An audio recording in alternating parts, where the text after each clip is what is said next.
It's great speaking with you again, Tom. It's been a while since we talked, and I'm looking Thank forward you. today for this new topic regarding leadership.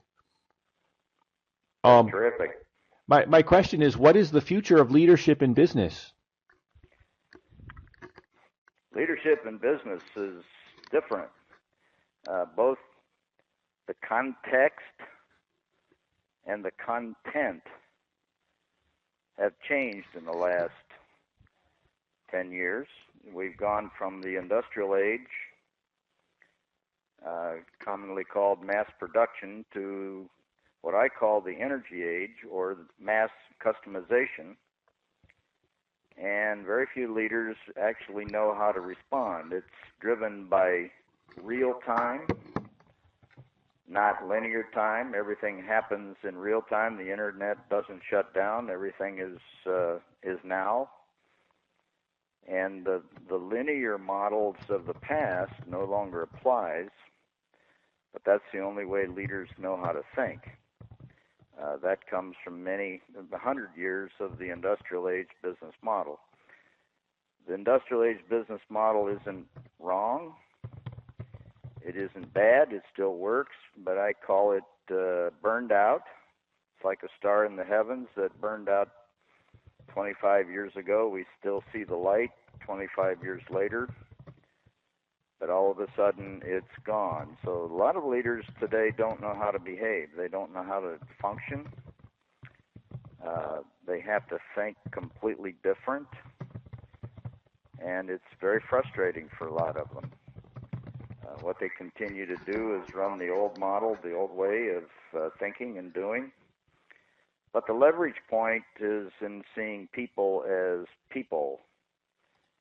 not as assets or costs to be reduced. Obviously, a lot of jobs were sent away from the United States to other countries to reduce cost, and all that eliminates people and creativity. So the challenge of leadership today is how to activate what I call the potential of people and the creativity that exists in those people. And leaders just have never been able to really do that across their total spectrum of their business. What specifically can a leader do to think differently?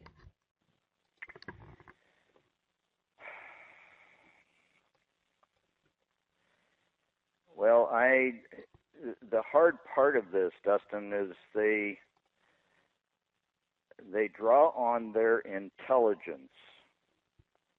What they have to do is draw on awareness.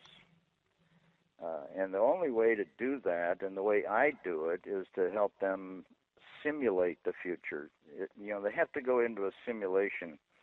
It's like going from Earth into space back when the space program first began. They didn't know how to think about how to be in a weightless, how to escape the gravitational force of the Earth, how to be in a weightless environment. So they had to learn from experience. They had to learn from simulations and then extract meaning from that experience. And that's what a simulation is all about. So they have to draw on new awareness.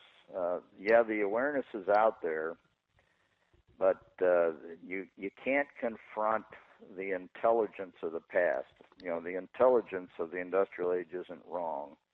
It just doesn't work. And I use lots of metaphors. I use golf as a metaphor. I use simulations to help them understand how to be different, how to think different. But adults and people learn from experience, and you have to help them experience the changes, experience the new, rather than trying to teach it to them through intellectual exercises. So thinking different and doing different are very, very different exercises. They have to do it in order to think it, and that's just backwards for a lot of people. Have you seen any old-style leaders that have changed their behavior to effectively deal with new change? I have.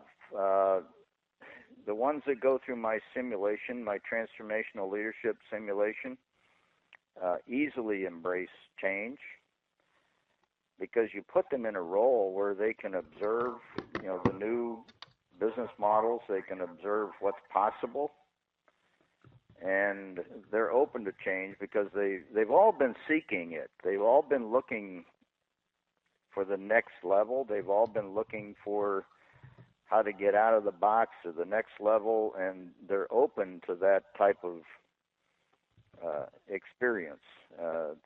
And the ones that are able to let go, many of them can embrace change. Then again, a lot of them resist it because they've tried all these things in the past. They've tried team building and empowerment and all the other exercises that never worked, and so they're hesitant to try and do anything different again. They get protective, and that's okay. They just have to understand that they have to be very, very different, not just better and bigger and faster and cheaper and more efficient. I call it and more. And more just don't produce the results they're looking for. And why change now? Won't the change eventually happen anyways? No, change it won't happen anyway. It is happening. Amazon is a real-time organization, and it will technologically obsolete the old business models. And I won't name names, but bookstores and other places will be technologically obsolete. People can go online and buy in real time and get delivery overnight. So the change won't just happen. It's happening in organizations that are embracing it, but the ones that don't embrace it will struggle and eventually, I won't say they'll die, but they'll disintegrate. It happened to our automobile industry. It's happening everywhere. They can recover, but it's a very difficult experience, for the ego of many of the executives. And it's not wrong. See, this isn't a right and wrong issue. It's just a different. You have to embrace what I call the paradox of either or. Mass customization is a paradox. Mass customization is not going to go away. It's here to stay, and if they can't embrace it, if they don't understand it, they have to experience it in order to understand how to make the changes. But they have to start to see people as people. The potential lies in understanding that the creative talent is already available. It's just, people have been locked up in being cuffs and things, and you have to let them free to use their potential, and that's what my simulation does. What kind of personal transformation or personal benefit does an executive get by going through this kind of effort to change? That is a great question.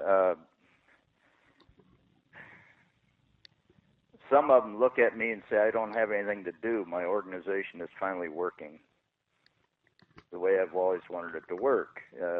See, they stop becoming what we call the heroic leader that has to run and manage everything, be in charge and be in control.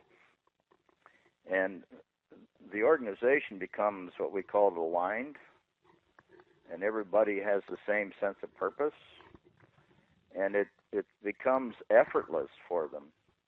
That's the transformation. Rather than a lot of efforting, it becomes effortless and effective. It's like a professional golf swing. It's effortless. They're not trying to hit the ball hard. They're just swinging the club. And the executives that embrace this, finally say, my people are accepting responsibility. We have, instead of a high state of compliance, we have a high state of commitment. And it's absolutely glorious for some of them to sit back and say, this is what I've always wanted. One of them told me the other day, I don't have anything to do. The organization's running the way I've always wanted to run. But they had to let go. See, when you don't conquer this mountain by getting more and having more. You get to the top of the mountain by letting go and being more. And that's a very strange concept for them. And do you have any final recommendations? Simulate change. There is a simulation. I have it. It helps them understand how everybody in the organization can get out of the functional roles, get out of it's not my job, work from the customer backwards to the organization, embrace the reality of real time. I call it master of real time. The vision of real time mastery is powerful. It sounds very weird, but it's not going to go away. It's not going to change. It's called mass customization, and embrace that paradox is what I would recommend. And thank you again, Tom, for sharing. Okay.